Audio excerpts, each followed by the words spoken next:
LG or Samsung, QD OLED or MLA OLED, G4 or S95D. It's a close call, but there can only be one winner. So, which will it be? Hey guys, Louis here from Smart Home Sounds. Now, TV prices are dropping, deals are going live, and I know a lot of you all are torn between which of these two TVs you should push the button on. And these head-to-heads are ultimately designed to make that choice just that little bit easier. Now, I will say that there's not a huge amount of difference between these two models overall. And if you're after an OLED, then these are two of the very best that I've ever seen. But there are some key differences to be aware of, which might sway your decision one way or another. Plus, while we prefer not to get too bogged down in the nitty-gritty on this channel, as specs can only tell you so much, especially when the specs are this close, I will be sharing real-world tests, as I think the side-by-side comparisons will be key in helping you find your winner. So let's start by kicking off with the key differences in tech then. Now, firstly, while these TVs are both OLEDs, they both use totally different technology for tackling OLED's biggest weakness, which is brightness. And let's get one thing straight, these are both bright TVs. So how are they doing it? Well, LG are onto their second generation MLA panel with the G4, building on last year's G3's already very impressive brightness. MLA technology adds tiny micro lenses in the panel to improve the efficiency of the individual diodes by directing more of the light in the panel out towards the viewer. LG also add AI via their 2024 Alpha 11 AI processor and Brightness Booster Max to enhance brightness even further. Now, as you'll see, brightness is incredible on this TV, and the MLA tech is now available in the 83-inch version for the first time. Samsung, on the other hand, have opted for QD OLED technology, and the S95D is the third generation of this tech for Samsung. This technology uses blue OLEDs as opposed to white OLEDs used in traditional OLEDs or WOLEDs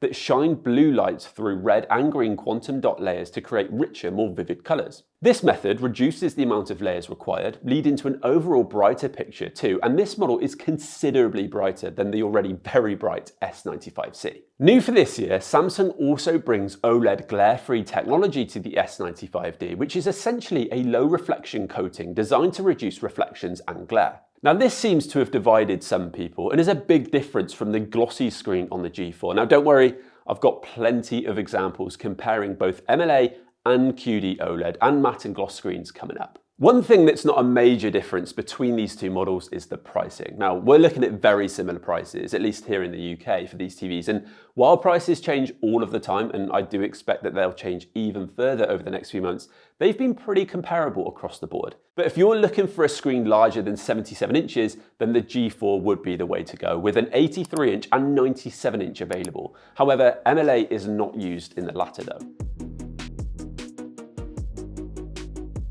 Taking a closer look at the design, both are premium looking TVs with a sleek finish, thin bezels and a very slim profile. The G series from LG has historically been a wall mount only design out of the box, though you could purchase a separate stand if you could get your hands on one. This year, LG have switched things up, with the 55-inch and 65-inch now available in your choice of a stand mount or wall mount variant. Quite simple, the model ending in S is stand mount and the one ending W is wall mount. So both the G4 and S95D have a center pedestal stand, but only the G4 is height adjustable. Speaking of, I want to very quickly give FlexiSpot a shout out. As a tech YouTuber, I spend a lot of time behind a desk, so it's really important that I'm doing what I can to look after myself, and that's where this E7 Pro height adjustable standing desk comes in. Now, I know from experience that a standing desk can help with back pain, better posture, circulation, and it's definitely made me more productive, giving me the flexibility to sit down or stand up throughout the day, controlled by this keypad here. Unlike other alternatives made from light and flimsy aluminium or super expensive overpriced options, the E7 Pro frame only costs £499 and is made from automotive grade steel with thickened legs,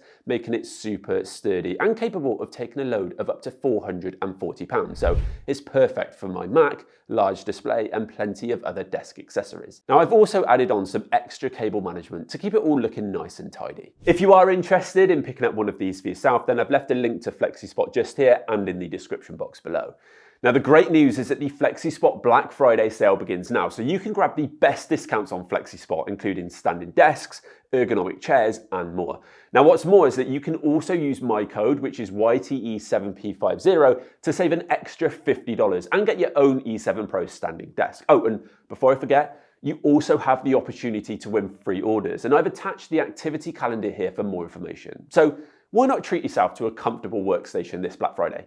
Anyway, back to the TVs. Now, one big difference in design is that Samsung have this external One Connect box for all of your inputs, which does give you a little bit more versatility, as you'll only need one cable connected from the box to the TV, and then all of your inputs just go in here. Now, ultimately, both look great wall-mounted or on a stand, and which design you prefer will be down to personal preference. The same can also be said for the remotes. Now, personally, I prefer the Samsung Solar Cell remote, which has plenty enough buttons for me and charges via sunlight. Now, if you've watched one of my LG reviews before, then you'll know that I'm not a massive fan of the Wii style LG remote, but I know that there are some of you guys out there who like the amount of buttons available on this one. When it comes to inputs available, both are pretty similar. Both offer 4 HDMI 2.1 ports, which support up to 4K 144Hz, a step up this year for both models. Now, you might spot the G4 supports a full 48 gigabits per second HDMI 2.1 bandwidth, while the S95D caps out at 40 gigabits. So a technical difference there, but in reality, 40 is plenty. One difference which might be a bit of a deal breaker for some of you guys though is that the S95D does not support Dolby Vision or pass-through for DTS audio formats.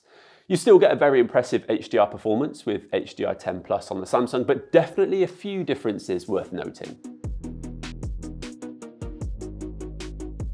On to operating systems, and first things first, I'm an Apple TV user, so I rarely use the TV's own OS, but both Samsung and LG have updated theirs for 2024. The G4 uses LG's WebOS 24, which does offer some good upgrades on the previous version. Overall, it's a pretty decent OS, with tabs to jump into at the top, lots of apps, and less ads. The picture modes are also really easy to use, with plenty of advanced settings to dive into if you want. On the other hand, Samsung use a Tizen OS, and actually, it doesn't look all that dissimilar to LG's WebOS. Less ad space, maybe, but again, it's had a bit of a refresh and has a profile system, so different people in your house can have a personalized experience with recommended content. I don't have a personal preference out of the two. I still think Sony's Google OS is probably the best I've tested, but these are definitely getting better each year. Oh, and both TVs also offer variations of pixel shift, pixel refresh, and panel care settings, which is important with OLEDs.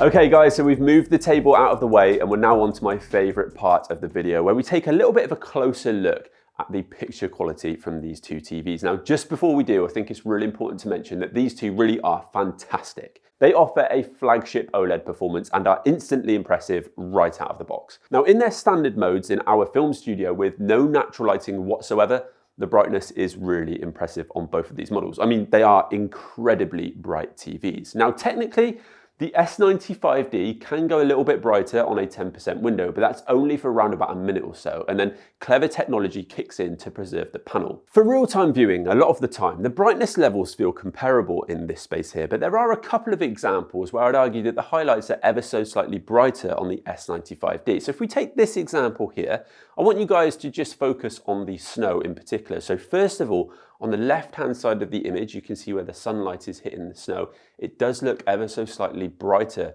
on the S95D, and also in the more shadowy areas of the image as well. Now, one perk of the Samsung is that you can often pick out more details in the darker areas. So I've just paused this scene here from the film Twisters. So as you can see, we can pick up more of these details here in the S95D compared with the G4, particularly around the eye, for example. Now, some of you guys might prefer the darker, more moody image that you get with the G4, but I know some of you will also like to see more of the details in those shadowy areas, especially when it comes to watching programs like House of the Dragon or Game of Thrones, where there's a lot of those dark, moody scenes. This example of some gaming content shows where you might prefer the extra details you get in the shadows on the S95D. In terms of colours, this is where we can pick up some differences. Now, as a QD OLED, the S95D offers a wider range of colours, and those colours are super bright and vibrant. Now, the G4, however, is more accurate with the colours it produces. Now, in reality, if you were sitting in front of only one of these two TVs, then you wouldn't know what should or could be different, and I think you'd be happy with either. But for those who are after the most accurate colours, then either go for the G4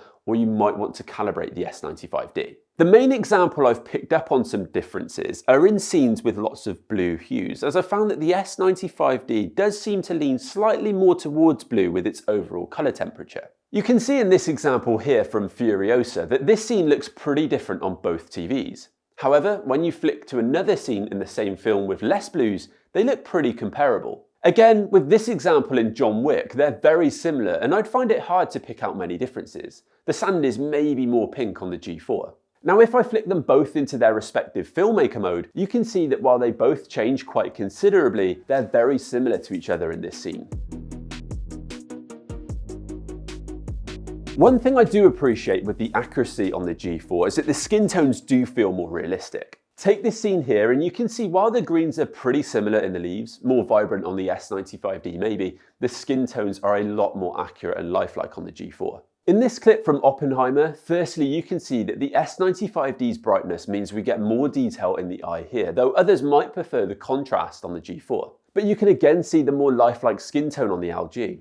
Flick them both into filmmaker mode and the images are much closer now, especially with the skin tones. We've lost the more bluey hues on both, which has had a big impact on the S95D's picture. In particular though, the LG now seems to have the brighter highlights. By the way, if you guys find these side-by-sides helpful, then please let us know by hitting that like button down below. It really does help us out. Now, as you can probably tell, guys, while there are differences between the two models, it's often a case of splitting hairs or going with your personal preference. Now, where I lean towards one model for one clip, I then prefer the other in the next. Now, on the whole, I think purists will prefer the accuracy of the G4. I certainly prefer the skin tones, but I can appreciate that the Samsung is a nice, bright, vivid picture, and I will say that from previous years, this S95D is a great step for Samsung with creating more natural looking images. I do think that you can get bogged down in the specs of what you could experience. For example, I've seen some reviews saying that the G4 can struggle with colour vibrancy in very bright HDR content, but I'm yet to find an example of that in testing. When it comes to image processing, the LG is certainly improving all the time, and the G4 outperforms the Samsung in this area. Again, the S95D still does a great job overall, and the differences here are not something that I think many viewers will be bothered about on a day-to-day basis. But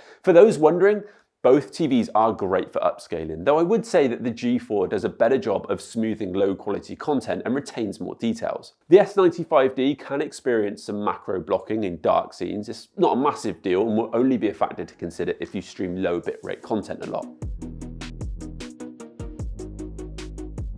Right then, on to reflections, which can be a real problem for watching TV in certain spaces or lighting conditions. Now, LG have anti-glare and anti-reflection technology at work with the G4, but Samsung have taken it one step further with their matte finish and new anti-glare technology. To kick it off, we've gone for an extreme test with a very bright light panel to really show you what we're dealing with. So as you can see, neither are really watchable in this test, but this clearly highlights the difference in how both TVs deal with reflections. The LG G4 isn't doing a great job here, with the light almost fully reflecting, with this annoying rainbow effect happening as well. The S95D, as you can see, has dispersed the light, which has made it less intense, but spread it further, which demonstrates how Samsung's anti-glare technology is working. Now, in most of my testing in this space, I've pretty much forgotten that the S95D is matte, and I wouldn't say that I've noticed it really impacting performance one way or another.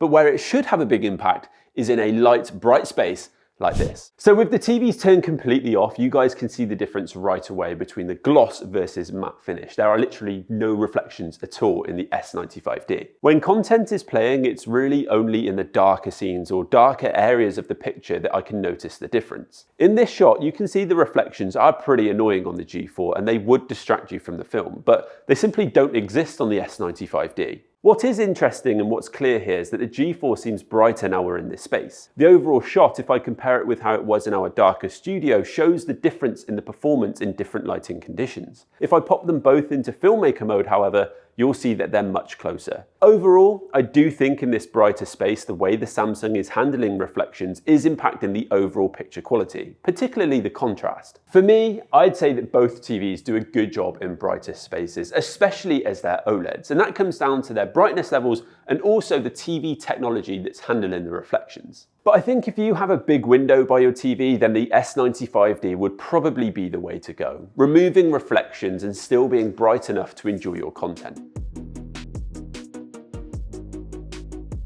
For the gamers, both support VRR and FreeSync and both offer very comprehensive game modes. Now, I've done a decent amount of testing on both and I think they offer great HDR brightness in game mode. The Samsung is the brighter of the two though, so if you like to be able to spot things in the shadows, then that is definitely something worth noting. But on the whole, both are great gaming TVs and offer a very similar input lag at 4K at 120Hz. I'm not going to do a deep dive on sound performance, as I imagine a lot of people buying these TVs will have a soundbar or dedicated sound system already. But if you're interested, then both are pretty comparable in this category, though I do think the G4 offers slightly better low-end performance than the S95D. Now, the sound performance on both are a long way off matching the visual performance in my opinion, but I suppose there's only so much you can do when the TVs are this thin. So where does all of this leave us then? Well, it would be really easy for me to sit here and say that they're both great and you won't regret buying either of them. And while I do think that that is true, I do also think that there is likely one that is better suited for you personally. Now, last year, the G3 was a real standout TV for me, and I'm really pleased that LG have managed to take a great TV and find areas to improve and improve noticeably as well. Overall, the G4 is one of the top TVs this year for a reason, but I'm also really pleased that the S95D is such a competitive alternative. I think the purists among you will probably prefer the G4, but I do think the Samsung's vivid colours and brightness will be an appealing option for a lot of viewers. How the TVs deal with reflections I think will come down to personal preference, and I'm sure you've already made your own mind up on which one you prefer. Now, I will highlight that the differences in picture quality between the two are heightened when they're side by side. When they're just standalone TVs, I think you'd be pretty blown away by both of them. Now, for those of you who are interested in which one I would go for, it would be the G4. I'm one of those of you who would prefer the most accurate picture possible, and with the G4 you get that without any faff, but that's just me personally. I of course want to know which one you guys are going for, so make sure you let me know in the comments below. Thank you very much for watching this one. We've got plenty more TV content on the way, so make sure you're subscribed to catch all of that very soon, and I'll see all of you in the next video.